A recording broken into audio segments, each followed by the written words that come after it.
Fala galera, tudo bem? Eu sou o Dan Falter e por causa de vocês eu tive que ler esta obra literária Crepúsculo de Stephenie Meyer, do qual nós vamos comentar um pouquinho logo depois da vinheta.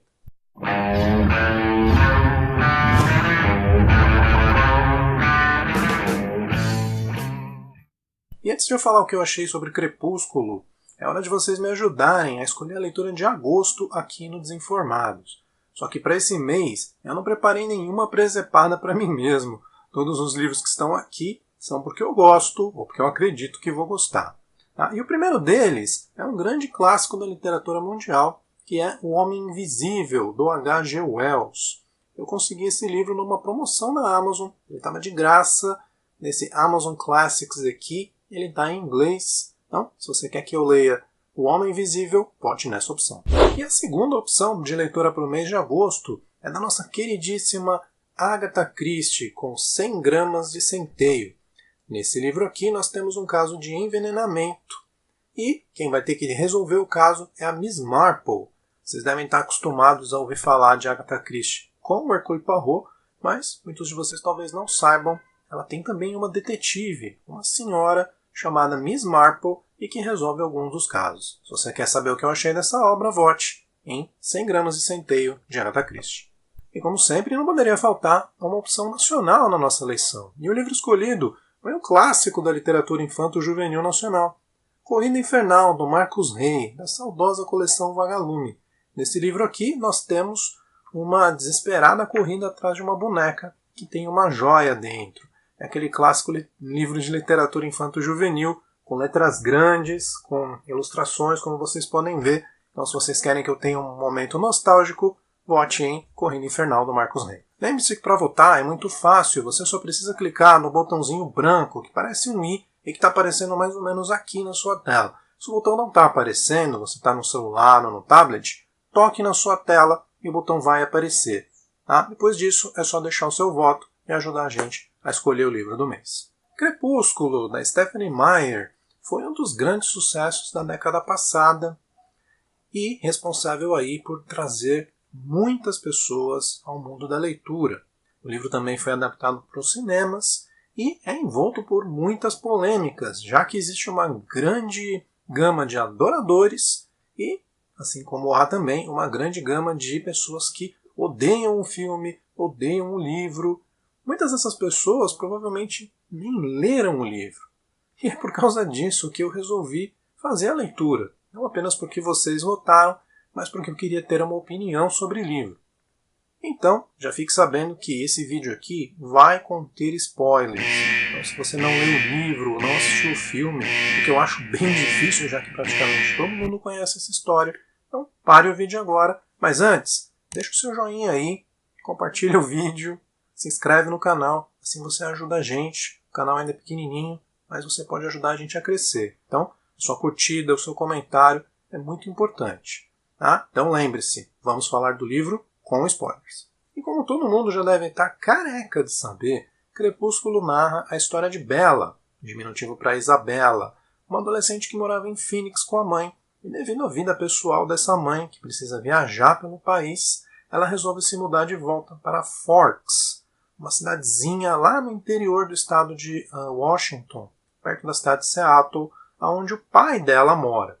Nessa cidade, onde praticamente nunca bate sol, chove muito, ela acaba conhecendo e se apaixonando instantaneamente pelo Edward, um rapaz que estuda na mesma escola que ela e que é bastante enigmático. Ele não se mistura com os outros alunos, ele vive apenas com a sua própria família. E durante a leitura de Crepúsculo, eu notei que a gente pode analisar esse livro sob duas perspectivas distintas. Você pode ler Crepúsculo como uma história romântica, uma história de amor entre dois adolescentes.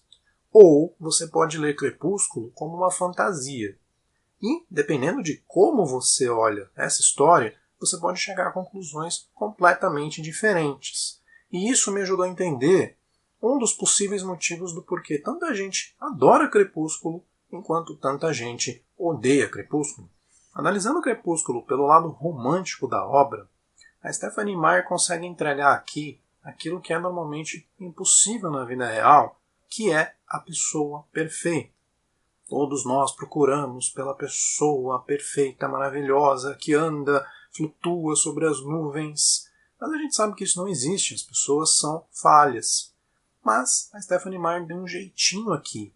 Ao criar o Edward e ao dotá-lo de superpoderes, ela deu um jeito dele ser o homem perfeito.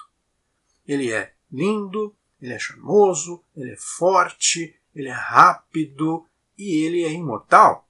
Qual é a mulher, e no caso do público-alvo desse livro, a mulher adolescente que não vai sonhar com um homem como esse? E para dar ainda mais ênfase a essa personalidade perfeita do Edward, ela resolveu narrar o livro em primeira pessoa, na visão da Bella.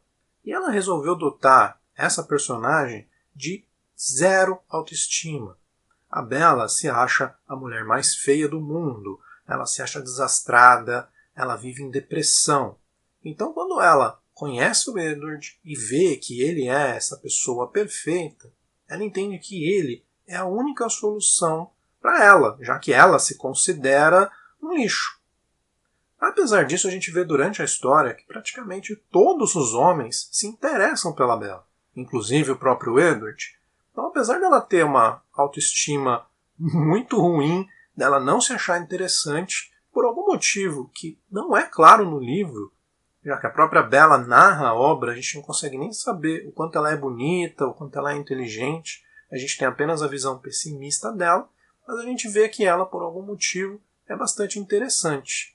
Isso também funciona muito bem, já que ela coloca a Bella lá embaixo e o Edward lá em cima. Então ela consegue ainda enfatizar mais as qualidades, colocando a Bella cheia de defeitos e problemas. Então fica bastante fácil e claro de a gente compreender por que tanta gente gostou desse livro, principalmente na época que ele foi lançado. Essas pessoas estavam lendo o Crepúsculo como um romance. Elas não estavam se preocupando em justificativas do porquê o Edward era perfeito.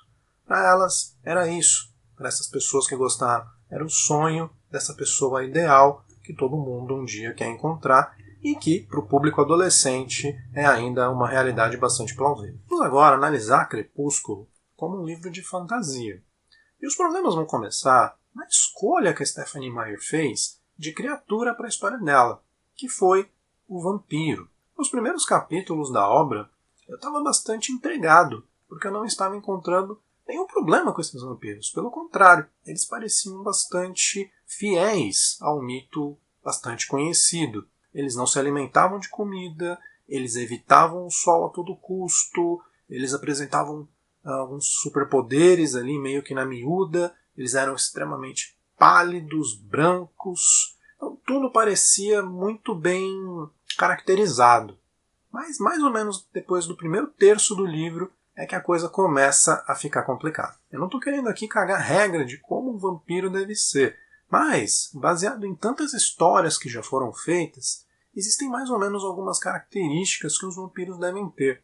Então, é até bastante interessante quando a Stephenie Meyer mostra que o Edward não é sensível ao alho e que ele também não precisa fugir da cruz. Isso já foi feito em várias outras histórias. Só que, na minha opinião, ela descaracteriza o vampiro quando ela deixa de que essa criatura seja um monstro e torna isso numa coisa dos sonhos. As histórias de vampiros mais tradicionais, uma coisa que se repete muito é que o vampiro é uma criatura amaldiçoada. É por isso que ele não pode sair à luz do dia, porque ele representa a morte. É por isso que ele precisa se alimentar de sangue humano, já que ele precisa matar para sobreviver. Só que a Stephenie Meyer vai picotando, vai cortando todas essas características. E a pior de todas, é claro, é a mais polêmica inclusive, é o fato de ele poder sim tomar banho de sol, e a única reação que ele apresenta a isso é um brilho na sua pele. Isso acaba tirando todo o brilho, desculpem o trocadilho, da história, já que o Edward fica o tempo inteiro dizendo para Bella: "Oh, nós não podemos ficar juntos, Bella, porque a qualquer momento eu posso te devorar."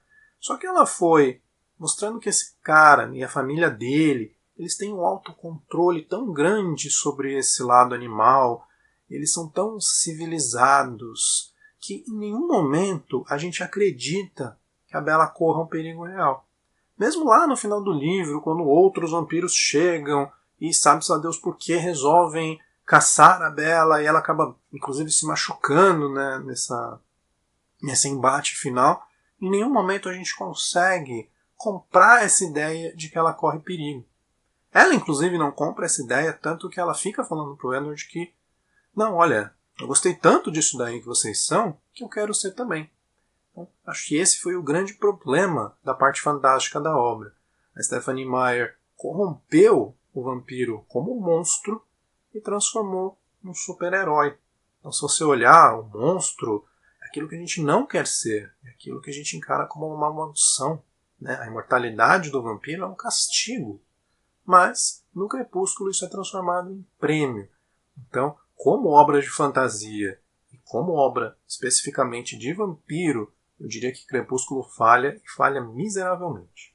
Um outro problema encontrado em Crepúsculo, e vocês aí me desculpem se o vídeo está ficando muito longo, mas é o viés machista da obra. Como assim machista, Dan? É um livro feito para mulheres? Pera lá, analisa comigo. Ao fazer a Bella como uma mulher dotada de zero qualidades, com nenhuma autoestima e que não é capaz de fazer nada sozinha, ela acaba por criar um ambiente onde a Bella precisa desse homem perfeito, o tempo inteiro para ficar salvando ela dos perigos, para ficar fazendo tudo no lugar dela. É uma obra que acaba mostrando uma mulher fraca, uma mulher muito desinteressante, que precisa de um homem e que precisa se transformar no que esse homem é, no caso o vampiro, para ser capaz de fazer alguma coisa. Então eu acredito que totalmente sem querer, mas a Stephenie Meyer acabou não fazendo um grande trabalho aí pelo lado feminino da obra. Pelo contrário, ela acabou fazendo uma personagem chata, sem interesse, e que não representa bem as mulheres desse mundo. Falando para vocês um pouquinho da adaptação para os cinemas de Crepúsculo, eu assisti o primeiro filme lá na época do hype, e eu até tentei assistir inclusive o segundo filme, mas eu acabei desistindo na metade, porque infelizmente estava muito chato. Mas a minha impressão sobre o filme, pelo menos sobre o primeiro, é que é uma adaptação bastante fiel, apesar de que, como sempre, o livro é melhor. O problema do filme, eu acho que ficou basicamente no cast. A Kristen Stewart, a atriz escolhida para fazer a Bella, é muito ruim.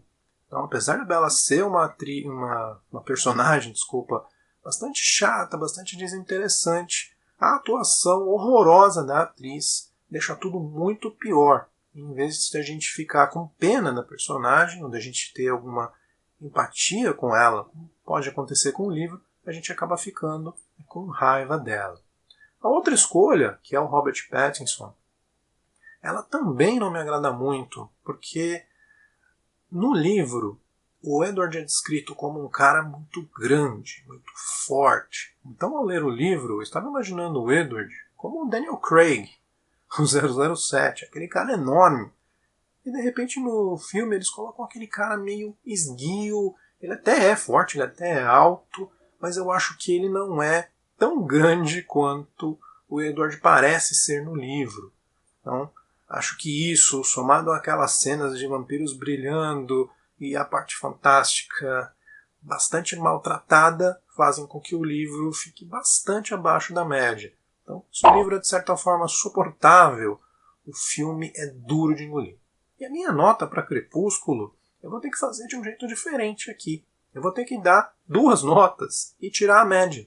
É isso mesmo. Se você analisar Crepúsculo como um romance, como uma obra romântica para adolescentes, ele é um bom livro sim. Ele está muito bem escrito. Eu não encontrei nenhum erro aqui dentro. Fica a dica para você aí, autor nacional, já que eu tenho lido muitos livros nacionais lotados de erros. Tá? Isso ajuda muito na leitura. O livro está muito bem escrito, muito bem traduzido. Então, como romance, eu daria uma nota 4 para Crepúsculo. 4, né? Sim, porque ele é um bom romance, ele conta essa história de amor de forma satisfatória. Agora, se a gente for olhar Crepúsculo como uma obra de fantasia, ele acaba sendo uma galhofa. Ele acaba descaracterizando o mito dos vampiros, fazendo um enorme desserviço. e criando uma fantasia que não funciona, já que, como eu disse, em nenhum momento esse vampiro nos causa medo. Ele é muito bonitinho, muito fofo, e não é isso que os vampiros devem ser. Eles devem ser criaturas, no mínimo, atordoadas, amaldiçoadas, e nisso eu daria uma nota 2. Sim, é um livro de fantasia muito ruim. Na média, Crepúsculo fica com a nota 3. É um livro bom. Não foi uma leitura tão sofrida assim quanto vocês imaginam. Eu consegui até ler rápido e em vários momentos eu estava até bastante interessado pela história. Então, apesar de eu ter feito várias críticas aqui, não foi o fim do mundo fazer essa leitura. Então, sim, eu recomendo que você leia Crepúsculo. Assim você não precisa ficar baseado na opinião lá em cima de muitas pessoas que leram o livro vendo esse lado romântico, e nem na opinião lá embaixo de muitas pessoas que leram como uma obra fantástica. Leia, tire sua própria opinião. E essa foi a nossa leitura do mês de julho. Não se esqueça de entrar aqui e dar o seu voto para a leitura do mês de agosto. E no final do mês que vem, de voltar aqui para acompanhar a nossa análise do livro vencedor. Não se esqueça também de deixar aquele like e de compartilhar, de se inscrever. Lembre-se que tem sorteio. A gente chegando a 200 inscritos vai ter sorteio. Então, dá uma olhadinha nos vídeos aí embaixo para você saber como participar e como concorrer a esses livros, beleza? Um abraço para todo mundo e até mais. Brilha, brilha, estrelinha, quero ver você brilhar. Lá no alto flutuando, como um diamante brilhando.